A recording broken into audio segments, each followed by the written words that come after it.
She didn't scream when her tires popped.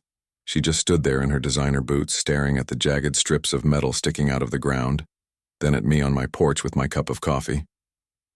She didn't know I'd been waiting for this exact moment, and neither did my cows who stopped chewing just to watch the show. It all started with tracks. At first I thought it was the delivery guy cutting through my pasture again, the one who claimed his GPS told him it was a shortcut. But then it kept happening. Every morning, deep ruts crisscrossed the same section of pasture, carving up the soft soil, flattening the grass, and spooking my goat. One of them, an older nanny named Myrtle, had stopped going near that section of the field altogether. I knew something was wrong when she wouldn't even take her morning feed near the treine. The mystery was solved one morning just after sunrise. I was up early feeding the animals when I heard tires crunching over the gravel at the gate. Then, without so much as a honk or a wave, a white BMW SUV rolled right through the wooden gate and onto my land like it was a public highway. I stood there stunned, holding a bucket of oats in one hand and blinking as the SUV drove across the pasture, missing a grazing calf by less than 2 feet. I waved my arms. The driver braked hard, the tires skidding a little on the dewy grass. The window rolled down and there she was, sunglasses, perfectly ironed blouse, and a frosty expression like she was late to brunch. She looked at me like I was the one trespassing. "Can I help you?" I asked, trying to keep my voice steady. She leaned out the window, that Karen's smirk already forming, and said she was just using the shortcut. Apparently she'd been doing it for a week. I told her this was private land, that I had livestock and fences and signs up. She gave a dry laugh and pulled out her phone to show me a satellite image. "Look, see, that's my house. That's your pasture, and that's the quickest way to get to the exit gate. Why drive all the way around when this goes straight through?" I stared at her, unsure whether to be angry or impressed by the sheer boldness. I told her again this was not a public road and that she was endangering my animals. She waved me off like I was a kid selling lemonade and drove on, her tires spinning slightly as she cut back across the far fence line. That evening I put up a chain across the gate and a large hand-painted sign. "Private property no through, traffic."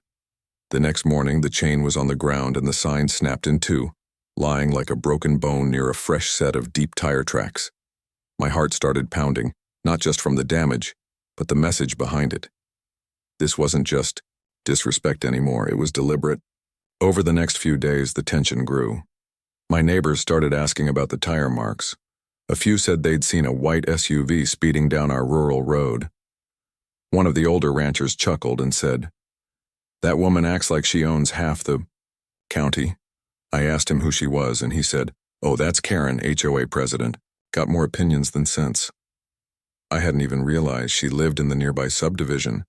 Apparently the HOA had been pushing for more access points around the neighborhood, and she'd taken it upon herself to create one through my land. I tried. The legal route, called the sheriff. He came by, looked around, and admitted it was technically trespassing, but unless she caused direct harm, he said it would be hard to push charges. He advised I gather evidence and maybe send a formal letter. I thanked him, but it felt like duct tape on a crack dam. That night I sat on my porch watching the moon rise over the hills. I thought about my granddad who'd built that pasture fence by hand, post by post. He used to say, "People respect what they earn, not what they steal." I thought about Myrtle limping, about the busted gate, about the way Karen looked at me like I was an obstacle, not a person. The next morning, sure enough, she came barreling through again. This time she had sunglasses on and a Starbucks in her hand. She didn't even slow down when she passed me. Just gave a slight wave like we were on a country tour. My goats scattered and a few chickens flapped into the air as her tires tore another line through my pasture. I'd had enough. I started by calling an old friend who worked as a property rights consultant. He confirmed what I already knew. No easement, no right-of-way, no legal basis. I wrote up a letter and mailed it certified, but I knew she'd ignore it. She didn't believe in consequences. That was her flaw. So I started planning. I set up trail cams disguised as bird feeders, pointing them at the usual entry and exit point. I documented every drive-through, date, and timestamp. Then I spent a long evening walking the path she always took, noting the dip near the creek bed, the small rise before the barn fence, the exact spot where her tires always seemed to spin. I didn't want to hurt anyone, but I did want her to stop. And if a pair of punctured tires was the price of ignoring a dozen warnings, then so be it. I had just the thing. An old box of homemade spike strips left over from the days when folks had to keep wild hogs from rooting under the fence line. Granddad's idea. Still sharp, still effective. I buried them carefully just beneath the surface and rad the dirt to make it look undisturbed. Then I sat on the porch and waited. Myrtle rested in the shade nearby, chewing slowly like she was waiting. 2. It didn't take long. That familiar hum of the BMW rolled up again, bold as brass. I watched it come around the bend, right over the gate, and into the field like it always did. She didn't even hesitate. But the moment her front tires hit, that hidden strip, the sound was unmistakable. Pop, hiss, grind. She slammed the brakes. The SUV skidded and jerked to a halt. She got out slowly, looking down in disbelief as the air hissed from her deflating tires. Then she looked up at me. I raised my mug and took a long, satisfied sip. Myrtle let out a loud bleat. The moment was perfect, and I knew this was just the beginning. After the spike incident, things should have quieted down. Any reasonable person would have taken it as a warning and found another route, one that didn't involve trespassing, damaged livestock fencing, or a very public tire blowout. But not Karen. No, she took it as a challenge. By the next morning, the rumor mill was already grinding. Word spread that I had booby-trapped my pasture, that I was a danger to the community, and that I needed to be reported to the authorities. Reported for what exactly no one could say. But that didn't stop Karen from making a scene. She gathered a few of her HOA loyalists and staged what looked like a suburban-style protest in front of my property line, complete with folding chairs, hand-painted signs, and 2 poodles in sweaters barking at passing tractors. They stayed there most of the morning, sipping iced tea and gossiping loud enough for my cows to hear.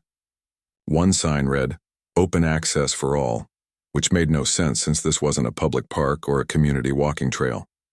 This was my land, my pasture, and it wasn't a shortcut for anyone, especially someone who refused to knock or ask permission. I didn't go out to confront them. Instead, I set up a small folding table just inside my gate and placed a single item on top of it, a laminated copy of the county property map with my boundaries clearly marked in red. No words, just facts. Karen's eyes narrowed when she saw. She called out to me that her husband was speaking to someone at the city office and that she'd prove this was a shared easement. I knew she was bluffing. The county records were clear. Still, I decided to take it a step further. I installed 2 more trail cams and aimed one directly at the driveway entry. The other pointed at the creek bend near the back fence, the one she always used to exit. I adjusted the sensitivity to catch movement and set it to send instant photo alerts to my phone. The next 2 days were quiet. No tire tracks, no SUVs. It was almost disappointing. I started to think maybe the point had finally gotten through. Then came the 3rd morning. A sudden alert pinged my phone at 6:30 in the morning. I opened the app and there it was, the BMW, not just on my land, but creeping along the back fence line like a snake slithering through tall grass. She had figured out where the spikes were and found a new route to avoid them. I stared at the screen for a long moment, more irritated than angry. The nerve of this woman. She had memorized my pasture and mapped a new path through it like she was plotting a mission. That afternoon, I walked the new route she had carved out. The grass was flattened in long, winding arcs. Hoof prints scattered, as the animals had obviously fled. One of the calves was limping slightly. Not enough to call the vet yet, but it stirred something fierce in me. I didn't care about her SUV. I didn't care about the HOA drama. But my animals were off limits. That's where I drew the line. The next morning, I stood by the fence and watched as Karen pulled up in her freshly cleaned BMW. She paused for a second, then started to roll forward like nothing had happened. I stepped into her path. She stopped, lowered the window, and stared at me like I was the one causing the trouble. I told her plainly that this was her last warning. She said she'd be taking this up with the board and possibly with her lawyer. I told her the board had no power here, and her lawyer was welcome to walk through the pasture anytime on foot. That was when she shifted gears. The charm faded, the entitlement sharpened. She leaned in close and said that I didn't know who I was dealing with. She had friends on the zoning committee, she had connections, she had influence. I said that was fine. I had cattle and I was getting real tired of replacing fences. I watched her fume for a few seconds before she backed up and turned around, but I knew she wasn't finished. She was just regrouping. Sure, enough. 2 days later, I received a letter in the mail. It was a typed complaint from the HOA claiming I was obstructing a community access path. The letter had no legal backing, no signature from a municipal authority, and no contact number other than the HOA office line. I laughed so hard I nearly dropped my coffee. I called the county clerk's office and had them send me the official zoning record. Not only was my land not part of the HOA, but the subdivision Karen lived in was clearly marked as having no access easements across my pasture whatsoever. I made several copies of that document. I decided it was time to let Karen talk to someone she hadn't met yet. I called up Henry, a retired property lawyer who now volunteered with the local landowner coalition. He came over with a folder thicker than a phone book and helped me draft a formal cease and desist notice. We also filed a notice of trespass with the county records office and had it notarized. It wasn't flashy, it wasn't dramatic, but it was legally binding, and that mattered more. Still, I knew Karen wouldn't be deterred by paperwork alone. She didn't respect fences or facts. She respected force, not violent force, just immovable, undeniable resistance. That's when I started getting creative. If she was going to sneak through the pasture like it was her personal shortcut, then I just make it a lot less convenient. I began placing old hay bales in unpredictable spots. I moved a feeding trough across one of her known paths and let the goats take over the area. Then I parked my old tractor, the rusty green one that hadn't moved in 5 years, right at the bend near the creek. The moment her tires slipped on the muddy turn, she'd meet an immovable wall of steel and rust. And it worked. That same evening, the alert buzzed again. The camera showed her SUV coming in faster than usual, probably trying to beat the daylight. Then the photos showed a different story. Skid marks, a hard stop, her getting out in heels, looking at the mudcake tractor blocking her path. She stood there for almost 10 minutes, pacing back and forth. Then she turned and marched back to her car. The SUV reversed slowly, inching back through the pasture with its headlights off, defeated. I didn't say anything to her the next day when I saw her walking down the main road. She passed my property without looking in, but I noticed something interesting. She was holding her phone and taking photos of every sign, every fence, every animal. She was building a case, that much was clear, and I was just getting started. After weeks of her antics, I realized Karen wasn't just trying to use my land as a shortcut. She was trying to prove a point. She had made this into a power play, and she wasn't used to losing. But what she didn't realize was that I'd grown up on this land and I knew how to win without throwing punches. I had time, patience, and a deep love for subtle revenge. While she was busy printing out maps and waving HOA papers like they were holy scripture, I was preparing something she couldn't bluff her way through. I spent a full evening going through the footage from my trail cams. Dozens of clips showed her weaving through the pasture, often during early mornings or just before sunset. She always took the same entrance point, made a slow curve past the old oak and exited near the creek bend. Her driving pattern was precise, almost rehearsed. That gave me an idea. If she was that predictable, then I could make her pay for it, without even being there. The first thing I did was install a proper motion sensor system with instant alerts. These weren't your average doorbell cameras. These were hunting grade night vision equipped, and they were hidden in spots even I forgot about a day later. Then I set up solar-powered floodlights pointed at the key entry areas. Not to blind her, just to catch her by surprise. It's amazing what people will do when they think no one's watching, but it's even more amazing what they won't do when they know someone is. Next, I returned to that box of old farm supplies tucked in my granddad's workshop. It was mostly rusted tools and half-used rolls of barbed wire, but at the bottom was what I was looking for. Steel strips from old fencing with nail-like spikes welded across the top. They weren't long enough to hurt anyone badly, but they'd go through a tire like butter. I cleaned off the worst of the rust and spent the next morning burying them in her favorite root just under the surface, spaced evenly. I didn't make them obvious. The dirt was smoothed over, the grass gently patted down. It looked like any other stretch of land. That evening, I sat on the porch with my coffee, watching the sky turn orange. I wasn't hoping she'd come through. I was expecting it. Just as the sun dipped below the ridge, my phone buzzed. The motion alert flashed. I opened the app and watched as her headlights appeared in the distance. She entered exactly where I thought she would, moved with the same rhythm, same arrogance. And then the SUV jolted once, twice. The sound of tires bursting echoed through, the quiet air followed by a screech of brakes and a string of muffled shouting. I didn't even need to step off the porch. I could see her pacing from where I sat. She stood beside her now, a mobile vehicle, phone to her ear, stomping the ground like a child who had dropped her ice cream cone. I took a long, slow sip and leaned back in the chair. It wasn't just about the tires. It was about sending the message she refused to hear in plain English. You don't own what you didn't earn. But that night didn't end with pop tires. A few hours later, the sheriff's truck pulled into my driveway. Same deputy as before, nice guy. Looked tired. He knocked on the door and asked if I knew anything about the incident. I didn't lie.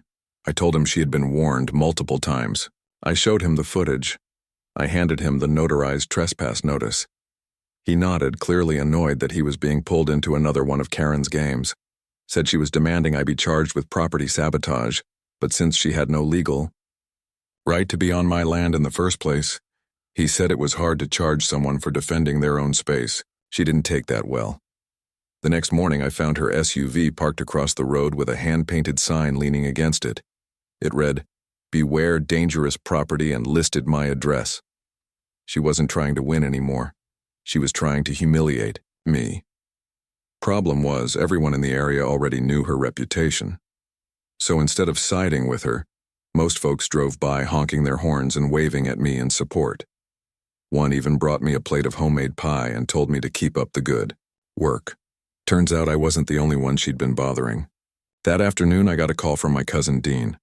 He's a retired land surveyor with a wicked sense of humor and no tolerance for nonsense. I told him everything. He laughed for a full minute before offering to come over with his gear and help me settle things for good. When he arrived, we walked the property line together, marking every legal border and recording GPS coordinate. Then we drafted a formal map with legal notations sealed and ready to be submitted if she tried any more. Legal stunt. The funny part was, Dean found something interesting while surveying. A few feet beyond the usual shortcut path, he discovered that Karen's property line didn't actually extend as far as she claimed. In fact, her own back fence had been built, several feet into someone else's buffer zone. Suddenly, her big HOA authority image looked a lot more fragile. The following day, Karen showed up again, this time on foot. She marched up to the gate like she owned the road and shouted my name. I walked out slowly, wiping my hands on a rag. She demanded to know if I damaged her tires intentionally. I asked her why she was on my land again despite everything. She said she had rights. I told her no, she had habits, bad ones.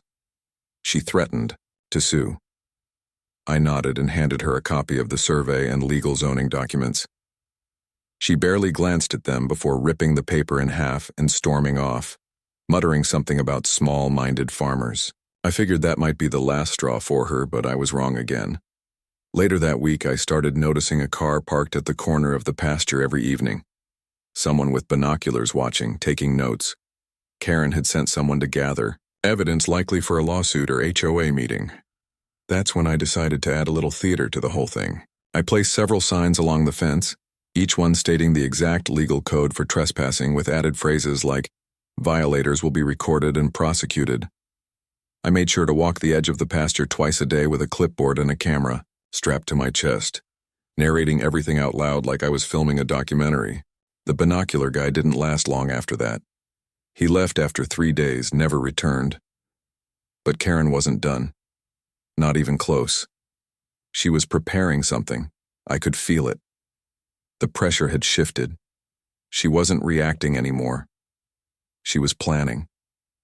And that meant I had to plan harder. The quiet didn't last.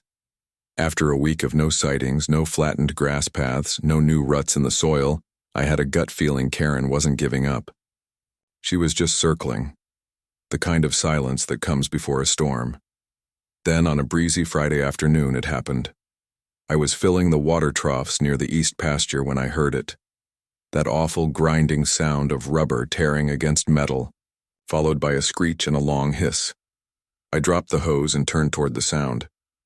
There, just beyond the barn, was the white BMW, lopsided with 2 tires completely flat, and a furious woman in heels standing beside it.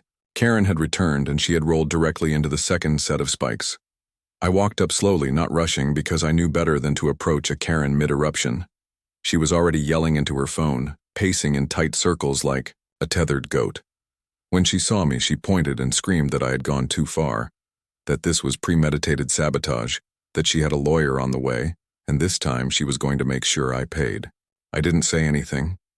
I just pointed up at the camera mounted discreetly on the tree. She followed my finger and froze. The realization hit her like a gust of wind. Everything she had done, everything she was about to claim was already recorded. Still, she wasn't backing down. The deputy showed up again. Same one as before, looking more tired than usual. He took one look at the scene, one look at me, then sighed like this was the last thing he wanted to deal with on a Friday.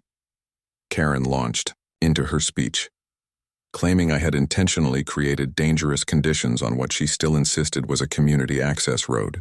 The deputy asked if she had any documentation to support that.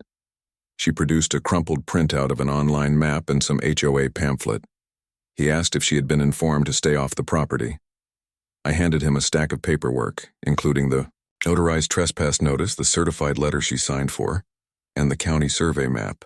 He skimmed the papers, then turned to Karen and calmly explained that she was not only in violation of private property laws, but that she could be held liable for any damage her vehicle had caused to my land. That shut her up for a moment. She turned red, her jaw clenched so tight I thought she might snap her own teeth. Then she muttered that she'd take this to someone who actually had authority, and stormed off on foot, leaving her car sitting there like a monument to bad decisions.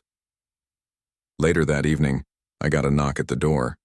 A local reporter stood on my porch, holding a microphone and a big smile. She had heard about the so-called pasture vigilante, and wanted to know if I'd like to share my side of the story. I wasn't interested in attention, but she promised fairness. So I gave her a brief interview, explaining how Karen had repeatedly trespassed, ignored all warnings, and endangered my livestock. I even let her see the trail cam footage and the tire marks that cut through the grazing field like scars. She thanked me, packed up, and left. By Monday morning, the story was online. The headline read, "Pasture Vigilante Stands Ground Against HOA Queen." The article painted a clear picture and the comments section exploded. Most people were on my side, laughing at the absurdity of someone trying to force their way through private farmland just to save 2 minutes on a drive. A few called me a hero. One person even offered to send me homemade spike strips as a gift. I didn't accept them, but it was still amusing. Karen, however, was not amused. She showed up that afternoon with a folder in her hand and 3 people in tow. 2 were HOA board members, and 1 looked like a lawyer, or at least someone who dressed like one. They stood on the edge of my property and shouted my name. I walked out slowly, nodding politely. Karen held up the folder and declared that they were filing for an emergency injunction to prevent me from installing any more so-called traps. I asked what court they had filed with. She didn't answer directly. The man next to her muttered that they were in the process of consulting municipal records and reviewing property rights. I offered them copies of the county map and survey. Karen snatched the paper and tore it in half again. Some habits don't change. That night, I hosted a small get-together. Nothing fancy, just a few neighbors who'd been curious about all the drama and had taken my side in recent days. We grilled some food, shared a few drinks, and watched the sunset over the pasture. I gave them a quick tour and showed them where Karen's SUV had been stranded, where she had cut through repeatedly, and where the new fences were going in. They laughed, shook their heads, and promised to back me if this went any further. One of them, an old farmer named Roy, said he had dealt with folks like her before. They didn't want peace. They wanted obedience. The next morning, I noticed a new sign in front of the HOA clubhouse. Emergency meeting tonight. All residents urged to attend. I wasn't invited, of course, but word travels fast in small towns. That night, I heard from 3 different sources that Karen had tried to spin the entire situation as a personal attack, a war on community values. But her own board members had grown tired of the chaos. One of them, a woman named Elise, stood up and asked why she had been sneaking through someone else's property in the first place. When Karen tried to blame vague road access laws, Elise pulled out a copy of the very article that had gone viral and asked how that helped the HOA's reputation. No one had an answer. The meeting ended with whispers, glares, and for the first time in weeks, Karen left without saying a word. I knew she wasn't done, not completely. People like her don't fade out quietly, but for the moment the road was empty. The pasture was still. The goats were grazing calmly, and I stood on the porch once again, sipping coffee and watching the horizon, knowing full well this wasn't the end of the story, just the part where the storm loses its roar and waits to regroup. I didn't know what her next move would be, but I had a feeling it was going to be loud, legal, and just as ridiculous as everything she had done before, and I was ready for it. The letter came with a stamp from the county courthouse and was hand-delivered by a deputy who looked like he'd rather be anywhere else. He apologized as he handed it over and said with a sigh that Karen had officially filed a small claim suit. According to the paperwork, she was seeking damages for the popped tires, emotional distress, public embarrassment, and something she had labeled pasture sabotage. It was absurd from the first line to the last, but it was real, and it meant I'd have to step into a courtroom and sit across from someone who had spent months pretending my land was her personal driveway. Henry nearly spit out his coffee when I showed him the papers. He laughed so hard he had to sit down and wipe his glasses. Then he got to work. We prepared everything with care, making sure every warning I'd given her, every notice sent, every photo from the trail cams was printed, dated, and placed in a thick binder. We included statements from neighbors, the surveyor's report, even copies of the contractor's complaint about the forged request form. Henry said, "We weren't just building a defense, we were building a wall of facts she wouldn't be able to climb over or dig under." Court day came faster than I expected. It wasn't a grand courtroom like you see in movies, just a small, dusty room in the county building with squeaky chairs and a judge who looked like she'd heard enough nonsense to last a lifetime. Karen walked in dressed like she was hosting a charity gala. Pearls, heels, the works. She carried a stack of disorganized papers and flopped them onto her table with theatrical flair. Her lawyer, a thin man who looked as though he'd rather be golfing, barely acknowledged her as he shuffled through the documents. The judge started with a simple question. Did Karen have any documented right to access my land for any purpose? Her lawyer cleared his throat and began referencing old maps, printouts from online, and something about historic usage. The judge raised a hand and asked again if there was a legal easement or right-of-way. Karen jumped in, claiming she had been using the path for years, that it was the most logical route, and that I had only started complaining after a personal grudge. The judge interrupted and asked if she had ever been granted permission to use the land, formally or informally. Karen stammered, then looked at her lawyer, who simply said no. Henry stood and presented our binder. He walked the judge through every warning letter, the trespass notice, the survey results, and the video stills showing her repeated trespass, even after being notified. He didn't raise his voice once. He didn't need to. The evidence did all the shouting. Karen's expression changed as the judge flipped through the binder. At first she looked bored, then confused, and finally irritated. When Henry brought up the forged contractor request, Karen's lawyer whispered something and shot her a look that suggested he was regretting taking the case. The judge sat back and exhaled through her nose.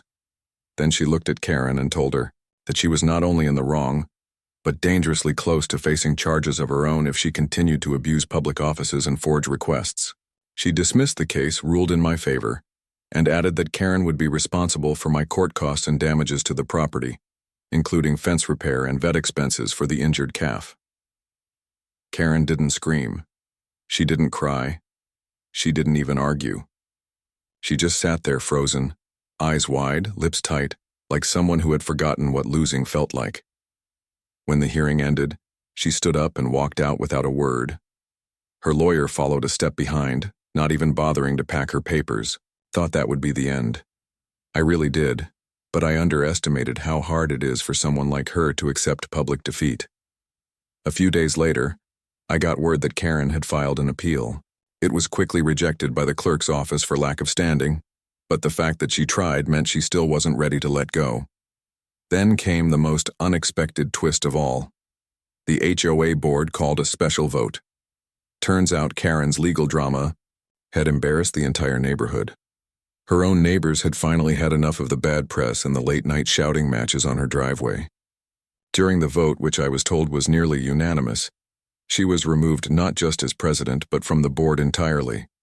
Her access to community meetings was suspended, and a formal letter was posted in the HOA newsletter citing misuse of power and harassment of a non-HOA landowner. The new president, Elise, stopped by my place a few days later. She brought cookies and a hand-signed letter from the board apologizing for the months of conflict. She said they'd be doing a better job of separating HOA matters from personal vendettas going forward. I thanked her, though I didn't eat the cookies. I gave those to the goats. Karen had made me too cautious for neighborly baked goods. After that, life began to settle. The pasture healed, the animals calmed. Even the grass seemed to grow greener, as if it too was relieved. I fixed the fences properly this time, reinforcing the old wooden posts with new ones made of steel and cement. I installed a swinging gate with a numeric lock, not because I thought Karen would return, but because I believed in never leaving the door cracked for nonsense to sneak back in. A week later, I saw the for sale sign go up in front of Karen's house. A clean white sign with a fancy realtor logo and the words, "Private showings only." Rumor was she was moving back to the city. Something about too many people around here lacking class. I didn't celebrate. I didn't gloat. I just watched as the sign swayed gently in the breeze and thought about how far we had come from a set of tire tracks in the dirt. I went back to my routine, feeding the animals, mending the land, sitting on the porch in the evenings with a mug in hand, watching the horizon. And when the cows looked up or the goats bleated softly, I'd nod and smile because they understood something most people didn't, that some battles aren't won by shouting or suing or showing off. They're won by standing your ground one quiet step at a time until the noise gives up and walks away. And then, the truly unforgettable ending. Months later, long after Karen had vanished and her house was sold to a nice family who waved every time they drove by, I was out in the pasture late one afternoon checking on a new calf. The air was cool, the sun was setting, painting the sky in fiery hues. As I walked near the creek bed, the same spot where Karen had tried to find a new path, my boot scuffed against something buried in the tall grass. I knelt down and dug it out. It was a small tarnished silver locket.